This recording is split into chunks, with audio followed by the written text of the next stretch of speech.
Hello everyone, my name is Whatever You Don't Care What My Name Is, and this is my review for the Guardians of the Galaxy Volume 2. This is the sequel to the 2014 film, and I gotta say, I was very happy how well this film went. I think everyone was a little nervous for the first one that came out in 2014. They were a little worried how it was gonna go, because this was gonna be a film that didn't have any of the Avengers. This was gonna be a standalone with the Guardians. But they were able to pull it off. They did such a great job, and it gave way to other films that would later get their own standalone that didn't involve the other members of the Avengers. So that was good to see. And we also got probably some better stuff in this film than we got in the first one, and some sad stuff too. I'm not going to spoil it for you guys. You'll find out what I mean when you see it, but I will give a little bit of spoilers here. So, were there any flaws with this whole film? Some flaws, but I don't think there was any major flaws that I could ruin this whole film for you guys. So let's get started with the story. The story for this film is we see our heroes, the Guardians of the Galaxy, taking a job to help an alien race against this monster, and after they take care of that, they are on their way, but it turns out Rocket did something that caused the aliens to attack the Guardians, and they are stranded on this planet where they meet Peter's dad, Ego. So this character is nothing like we were expecting from the comics. This is a completely different character. I thought that's okay. I kind of figured they were going to make some changes. And we see Peter, Gamora, and Drax go with them to learn a little bit about Peter's heritage and find out, and for Peter to spend time with his dad. While we also have some story time with Yondu, with Nebula, with Rocket, and Groot. Sorry. Long night. I just got back home, so I'm kind of tired. But yeah, the story is kind of separate. We're focusing on one side of the story, and we're focusing on the other. But I actually do like how the stories are progressed, how well the pacing was, and how well they're developed as well. So it keeps you hooked on what's going on. It keeps you wondering how things are going to go, how things are turning out. We get to learn a little bit more about Peter, his heritage, his dad, and everything about them. So it was good to see that, and very curious how things were going to go at the end. My only flaw with this is there was some stuff in the story that didn't seem necessary that we're probably going to forget.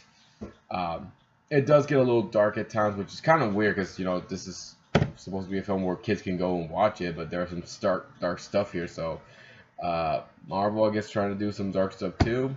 I understand that. It's kind of fine, but kind of surprised how they did this, but it was still good nonetheless.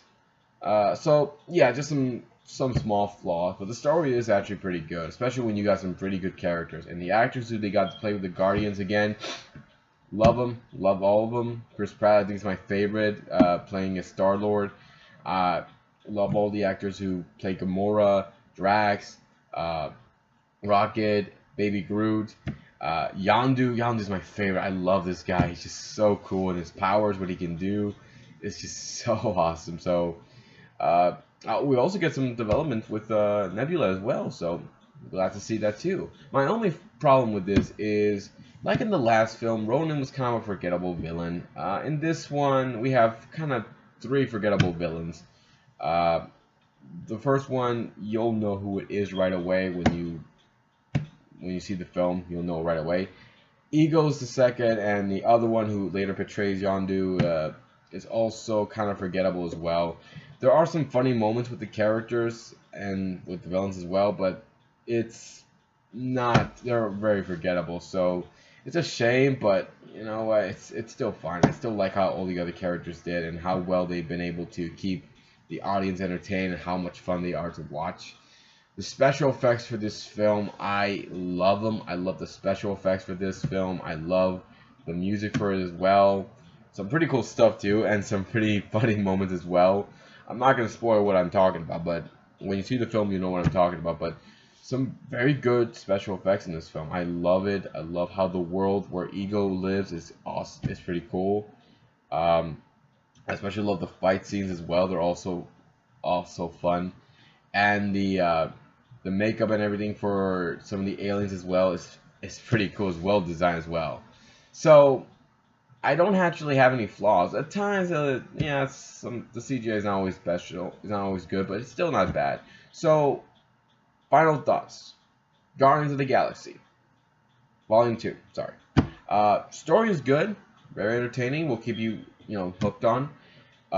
Very good characters, and I think you're gonna like who makes an appearance in this film. No, it's not just Stan Lee, but you'll find out what I mean. And also very good special effects. And yes, there are 5 post-credit scenes, so I do recommend staying through all of them, including the ending. So that's pretty much it, guys. If you have a different opinion about this film or any of the other Marvel films, including the last Guardian of the Galaxy film, leave some comments below. Let me know what you think. Hit the subscribe button. Check out my Facebook page, guys, and I'll be here next time to give you more love and more entertainment. Until then, see you all, and have a good weekend.